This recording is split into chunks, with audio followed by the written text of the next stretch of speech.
Hello everyone, welcome to my YouTube channel that is let's do hard work. So guys, आज से हम अपनी GK GS की series start करने वाले हैं। ठीक है, तो आज हम प्री हिस्टोरिक पीरियड के बारे में पढ़ेंगे। ठीक है, प्री हिस्टोरिक पीरियड, सबसे पहले हम ये जो लाइन है इसका मतलब समझते हैं। ठीक है, प्री हिस्टोरिक पीरियड आप ऐसे कह सकते हो कि जितनी भी हिस्ट्री थी, ठीक है, जो हिस्ट्री रिटन फॉर्म में जब से लिखना स्टार्ट हुई है उससे पहले का जो पीरियड होता था उसे बोलते थे हम प्री हिस्टोरिक पीरियड। या फिर आप इसे ऐसे भी बोल सकते हो कि जब से लिखना शुरू हुआ है उससे पहले के जो जितनी भी चीज़ें हो चुकी हैं उन सबको हम क्या बोलते थे, प्री हिस्टोरिक एरा बोलते थे। ठीक है, प्री हिस्टोरिक पीरियड में जो सबसे पहली एज आती थी वो थी आपकी स्टोन एज। ठीक है, स्टोन एज क्यों बोला जाता है, क्योंकि यहाँ पर बहुत सारे स्टोन के इक्विपमेंट्स जो है वो फाउंड हुए थे, that's why we called it as stone age. ठीक है, इस स्टोन एज के भी अंदर 3 पीरियड्स आते हैं। ठीक है, सबसे पहला आता है पैलियोलिथिक पीरियड, दूसरा मेसोलिथिक पीरियड और तीसरा आता है नियोलिथिक पीरियड। ओके, तो सबसे पहले हम लोग पैलियोलिथिक एज की बात करते हैं, जिसे हम ओल्ड स्टोन एज भी बोलते हैं। ठीक है, इसका जो काल है वो है 5 लाख BC टू 8000 BC तक का। ठीक है, इस पीरियड में बेसिकली होता क्या है, सबसे पहले तो इस पीरियड के अंदर जितने भी आर्कियोलॉजिकल मटेरियल्स हैं उनकी डिस्कवरी की थी रॉबर्ट ब्रूस ने। ठीक है, अच्छा, इस पीरियड के जो लोग थे या इस एज के जो लोग थे वो सारे के सारे हंटिंग पर डिपेंड थे। ठीक है, जितनी भी अपनी जो नीड्स थी उनको फुलफ़िल करने के लिए जितनी भी चीज़ों की ज़रूरत थी उसके लिए वो हंटिंग किया करते थे। ठीक है, और इसी एरा में ही आपकी जो फायर है, ठीक है, उसका भी आविष्कार हुआ था। ठीक है, जिससे हम बोलते हैं कि 2 स्टोन्स को स्ट्राइक करके एक फायर जो है वो यहीं से स्टार्ट हुई थी। ठीक है, इस एज में जो स्टोन्स के इक्विपमेंट्स थे मेनली यहाँ पर सबसे पहले है एक्स। ठीक है, हैंड एक्स, क्लीवर्स और स्क्रैपर्स। ठीक है, हैंड एक्स, ठीक है, जिसको हम कुल्हाड़ी भी बोलते हैं। ठीक है, क्लीवर्स बेसिकली आपका यूज़ होता था कटिंग के लिए। ठीक है, और स्क्रैपर्स यूज़ होते थे आपके जैसे कुछ भी अगर वुड की स्किन है या एनिमल की स्किन है उसको स्क्रैप करने के लिए स्क्रैपर्स का यूज़ होता था। ठीक है, अच्छा, इनकी जो एविडेंसेस हैं वो हमें मिले थे Belan river valley, Sohan river valley और नर्मदा रिवर वैली से। ठीक है, जो नर्मदा रिवर वैली है this is most important river. ठीक है, जो कहाँ सिचुएटेड है, राजस्थान डिस्ट्रिक्ट के अंदर प्लेस भीमबेटका, और ये कहाँ पर है, मध्य प्रदेश के अंदर। ठीक है, अब यहाँ पर हम तो पैलियोलिथिक के अंदर ये कुछ टूल्स हैं, ठीक है, जो कि ओल्ड स्टोन एज एरा में फाउंड किए गए थे।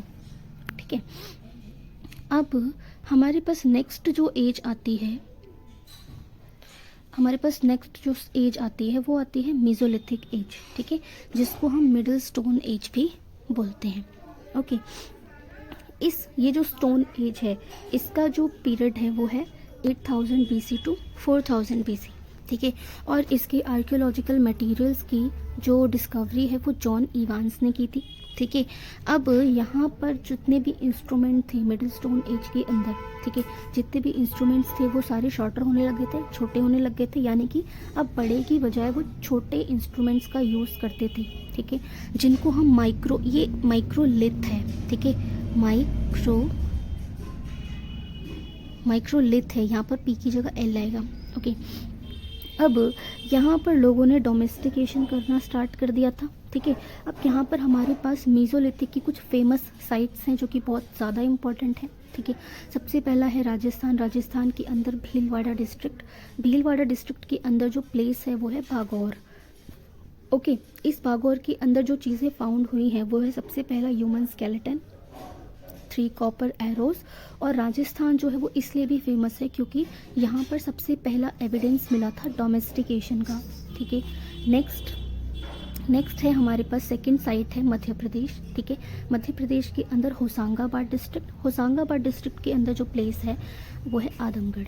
ठीक है, इसके अंदर हमें स्टोन शेल्टर और 2500 माइक्रोलिथ्स के जो मटेरियल्स हैं वो फाउंड हुए थे। ठीक है, नेक्स्ट जो साइट है वो है उत्तर प्रदेश के अंदर है प्रतापगढ़ डिस्ट्रिक्ट के अंदर जो प्लेस है वो है सराय नहर है। ओके, यहाँ पर सबसे पहला एविडेंस मिला था ह्यूमन स्केलेटन का। ओके, नेक्स्ट है हमारे पास न्यू स्टोन एज। ठीक है, तो न्यू स्टोन एज के अंदर जो एज पीरियड है इसका वो है 4000 BC टू 2500 BC।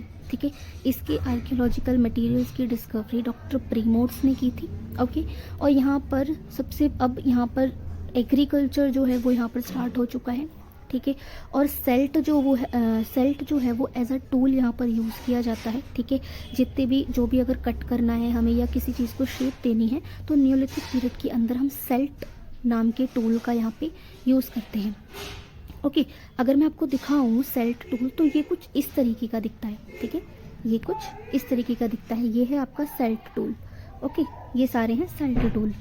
ओके, अब यहाँ पर न्यू स्टोन एज के अंदर और क्या इम्पोर्टेंट है, यहाँ पर जो ओल्डेस्ट एविडेंस, जो पुराने एविडेंस मिले हैं वीट, बार्ले और कॉटन कल्टीवेशन के, वो कहाँ से मिले हैं? वो मिले हैं आपके मेहरगढ़, बुलान डिस्ट्रिक्ट जो कि पाकिस्तान के अंदर है। ठीक है, और राइस कल्टीवेशन का जो एविडेंस मिला है वो मिला है हमें कोल्डी हवा, इलाहाबाद डिस्ट्रिक्ट, पाकिस्तान से। ओके, अब यहाँ पर एक और चीज़ है जो कि बहुत इंपॉर्टेंट है, वो ये है कि यहाँ पर ब्यूरियल मिला है पेट एनिमल डॉग का। ठीक है, जिसे अपने मास्टर के साथ दफना दिया गया था। ओके, और ये कहाँ मिला है हमें? Burzahom and Gufkral of Kashmir, that is Kashmir. यहाँ पर जो आपको दिख नहीं रहा है ना वो कश्मीर है। ओके ओके, तो यहाँ पर नेक्स्ट सेल्ट टूल मैं आपको ऑलरेडी दिखा चुकी हूँ। ठीक है, अब यहाँ पर कुछ नियोलिथिक साइट्स हैं जो कि हम ऑलरेडी पढ़ चुके हैं, लेकिन फिर भी हम ऐसा प्री कैप ले लेते हैं इसे। ठीक है, इसके अंदर हमें वीट, बार्ले और कॉटन कल्टीवेशन के एविडेंसेस मिले थे। ठीक है, नेक्स्ट आता है कश्मीर। कश्मीर के अंदर हमें क्या मिला था? पेट एनिमल का ब्यूरियल मिला था जिसको अपने मास्टर के साथ दफना दिया गया है। ठीक है, वो हमें कहाँ मिला था? कश्मीर के अंदर। ठीक है, कश्मीर के इस साइट के अंदर। ओके, नेक्स्ट है असम। असम में जो साइट है वो है डाउजली हाइडिंग, ये भी एक बहुत इंपॉर्टेंट नियोलिथिक साइट है। ओके, नेक्स्ट अब हम आते हैं प्रोटो हिस्टोरिक पीरियड। ओके, तो प्रोटो हिस्टोरिक पीरियड के अंदर दो बहुत ही ज़्यादा फेमस सिविलाइजेशन जो है जो कि बहुत इंपॉर्टेंट है। ठीक है, आपके एग्जाम पॉइंट ऑफ व्यू से। तो यहाँ पर सबसे बड़ी जो सिविलाइजेशन है इंडस वैली सिविलाइजेशन। ठीक है, इंडस वैली सिविलाइजेशन का जो पीरियड है वो है आपका 2500 टू 1750 BC तक का, और जो वैदिक सिविलाइजेशन है वो है आपकी 1500 BC टू 600 BC तक की। ठीक है, अब नेक्स्ट हम पढ़ते हैं इंडस वैली सिविलाइजेशन के बारे में। ठीक है, तो इंडस वैली सिविलाइजेशन को हम हड़प्पन सिविलाइजेशन भी बोलते हैं। क्यों हम इसे हड़प्पन सिविलाइजेशन इसीलिए बोलते हैं क्योंकि यहाँ पर जो सबसे पहली जो साइट डिस्कवर हुई थी वो थी हड़प्पा। ओके, क्या थी? हड़प्पा। ओके, और यहाँ पर इंडस सिविलाइजेशन जो नाम दिया था वो दिया था जॉन मार्शल ने। ओके, किसने दिया था? जॉन मार्शल ने। और इंडस वैली सिविलाइजेशन को हम अर्बन सिविलाइजेशन भी बोलते हैं। क्यों बोलते हैं इसे urban civilization? Because as we all know that कि अर्बन हम उसी को बोलते हैं जो कि बहुत सारी साइट से या बहुत सारी सिटीज़ से आपस में घिरी हो, इसीलिए इंडस वैली सिविलाइजेशन को हम क्या बोलते हैं? अर्बन सिविलाइजेशन भी बोलते हैं। ओके, अब यहाँ पर ये सिविलाइजेशन जो है इसके अंदर ये कहाँ कहाँ तक फैली हुई है? ओके, सबसे पहला Sindh, Balochistan, Punjab, Haryana, Rajasthan, Gujarat, western UP and northern Maharashtra. ठीक है, तो यहाँ तक ये इंडस वैली सिविलाइजेशन जो है वो फैली हुई है। अब इंडस वैली सिविलाइजेशन के अंदर कुछ और चीज़ें इंपॉर्टेंट जो कि हमने यहाँ पे देखी थी कि ये क्या है, एक अर्बन सिविलाइजेशन है। ठीक है, ये एक ट्रायंगुलर शेप की है। अगर मैं आपको दिखाऊं कि ये ट्रायंगुलर शेप की कैसे है, तो यहाँ पर आपको ये इंडस वैली सिविलाइजेशन नज़र आ रही है। ठीक है, तो ये इंडस वैली सिविलाइजेशन पूरी इस तरीके के स्ट्रक्चर से होती है, इसीलिए हम इसको ट्रायंगुलर शेप का बोलते हैं। ओके, अच्छा, नेक्स्ट अगर मैं बोलूँ ये सिविलाइजेशन को हम ब्रॉन्ज एज सिविलाइजेशन भी बोलते हैं। ठीक है, ब्रॉन्ज एज सिविलाइजेशन क्यों बोलते हैं? क्योंकि सबसे ज़्यादा ब्रॉन्ज इसी एज में पाया गया था। ठीक है, अच्छा, नेक्स्ट ये जो सिविलाइजेशन है ये अपने ग्रिड सिस्टम के नाम, प्लानिंग थी वो बहुत ज़्यादा सिस्टमेटिक थी इसके टाउन की प्लानिंग। ठीक है, और इसमें ग्रिड सिस्टम जो था वो भी बहुत ज़्यादा हाई लेवल का था। ठीक है, ग्रिड सिस्टम आप ऐसे बोल सकते हो, अगर मैं आपको फ़ोटो दिखाऊँ, wait a second, I think yes, there it is. देखिए यहाँ पर अगर आप ग्रिड सिस्टम को, मैं आपसे ये इस तरीके से ये जो लाइन पासेस हो रही है ना, ठीक है, ठीक है, तो ये जो है ये आपका क्या होता है, ग्रिड सिस्टम होता है। ओके, ये क्या है, आपकी ग्रिड सिस्टम है। ओके, नेक्स्ट यहाँ पर इसके जितने भी कंस्ट्रक्शन हुए हैं वो बर्न्ट ब्रिक्स की मदद से हुए हैं, ठीक है। और ये जो सारी सिटीज़ थी वो साइटेडल थी, ठीक है, साइटेडल के साथ थी, सिर्फ चनूदारों को छोड़ के। अब साइटेडल क्या होता है, लेट्स सी अबाउट साइटेडल। तो देखो यहाँ पर जो भी इमारत ऊंचाई पर बनी हुई रहती है, ठीक है, as we all know that कि ये जो इमारत है ये ऊंचाई पर है और बाकी की जो प्लेस है वो सारी नीचे है। तो यहाँ पर इसीलिए हमने बोला कि ये जो सिटी है ये साइटेडल है, इसके अंदर साइटेडल जो है यानी कि कुछ नीचा है मकान और कुछ जो है वो ऊंची इमारत है, ठीक है। सिर्फ चनूदारो ही एक ऐसा साइट थी यहाँ पर जिसमें कोई भी साइटेडल जो है वो प्रेजेंट नहीं था, ठीक है। नेक्स्ट हम देखेंगे इंडस वैली सिविलाइजेशन के अंदर कुछ साइट्स, ठीक है। सबसे पहला अगर मैं नॉर्दर्न साइड की बात करूं आपसे, ठीक है, नॉर्दर्न साइड में हमने क्या देखा था, देखो अगर मैं आपको यहाँ पे मैप से दिखाना चाहूँ तो यहाँ पर नॉर्दर्न साइड के अंदर ये नॉर्थ है, ओके, वेट, यहाँ पर ये क्या है आपका नॉर्थ, और नॉर्थ के अंदर हमने क्या देखा, मंडा, ठीक है, मंडा साइड देखी, ठीक है। और इस मंडा साइड के अंदर क्या थी, चेनाब रिवर थी, ठीक है, क्या थी आपकी चेनाब रिवर, ठीक है। और ये मंडा अब कहाँ है, जम्मू कश्मीर के अंदर है, ओके। नेक्स्ट हमने देखा साउदर्न साइड के अंदर क्या है आपका दायमाबाद, ठीक है। और इसी तरीके से यहाँ पर आती है हमारी वेस्टर्न साइड के अंदर हमारा क्या आता है, शुत्का गिंदोर, ठीक है। और यहाँ पर कौन सी रिवर है, दशक रिवर, ठीक है। और ये कहाँ पर है इस वक्त, मकरान कोस्ट, जो कि पाकिस्तान ईरान के बॉर्डर पर है, ठीक है। अगर वेस्टर्न कोस्ट के अंदर हम देखें तो यहाँ पर ये जो साइट है, ठीक है, ये है आपकी शुत्का गिंदोर, ओके। नेक्स्ट है हमारी ईस्टर्न साइड के अंदर, ईस्टर्न साइड जो है उसमें है आलमगीरपुर, ठीक है। तो आलमगीरपुर हमारा कहाँ है, यहाँ पर है, ठीक है।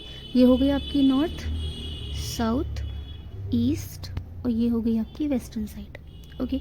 तो ये कुछ साइटें थी इंडस वैली सिविलाइजेशन के अंदर, ठीक है, जो कि बहुत इंपॉर्टेंट है अपने आप में, ठीक है।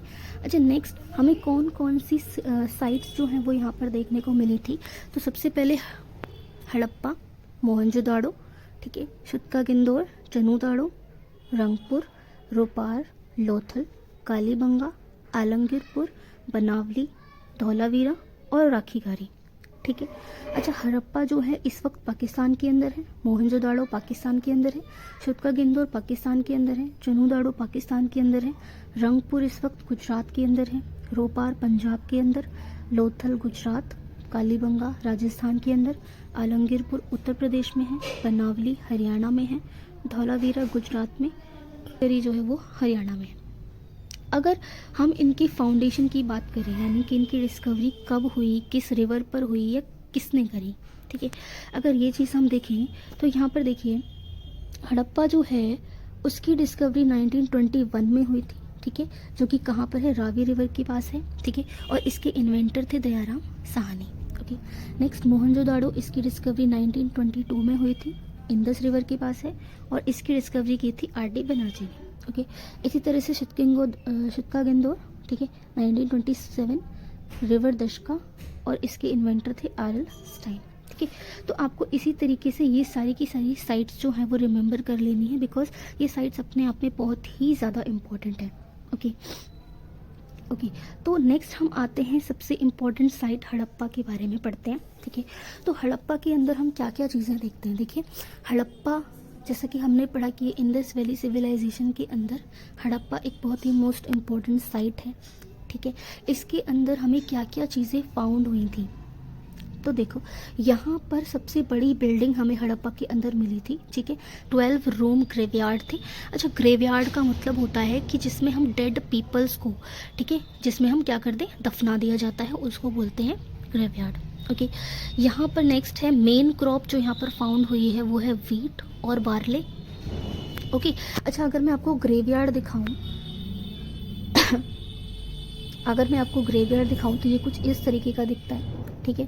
अच्छा, यहाँ पर एक ग्रेवयार्ड है जिसका नेम R37 दिया गया है, और इसी ग्रेवयार्ड के अंदर 57 एक साथ 57 स्केलेटन जो हैं वो फाउंड हुए थे, ठीक है।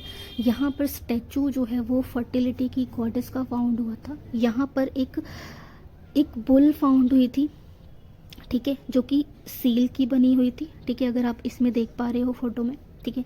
नेक्स्ट यहाँ पर एक बटन शेप्ड की सील भी यहाँ पे फाउंड हुई थी, अगर आप इस फोटो को देख पा रहे हो तो, ठीक है। नेक्स्ट यहाँ पे 6 ग्रैनरीज जो हैं, 6 ग्रैनरीज जो है वो लाइन वाइज मिली थी, यानी कि रो में मिली थी। ओके ओके, सो गाइज आगे की वीडियो हम नेक्स्ट सेशन में कंटिन्यू करेंगे, ठीक है। और अगर आपको वीडियो सच में बहुत अच्छी लगी है तो please do like, share and subscribe. और अगर आपको इस वीडियो से रिलेटेड, मतलब इस वीडियो की अगर आपको PDF चाहिए तो आपको मैं लिंक डिस्क्रिप्शन बॉक्स में दे दूँगी। सो वहाँ से जाके आप मेरे टेलीग्राम चैनल पर आप मुझे जस्ट आपको ये वीडियो वहीं पर प्रोवाइड करवा दूँगी, ठीक है। अगर आपको वीडियो सच में बहुत अच्छी लगी है तो please do like, share and subscribe, ठीक है। और आगे इसका सेशन बहुत जल्द मैं लेकर आऊँगी। ओके, तब तक के लिए थैंक यू सो मच।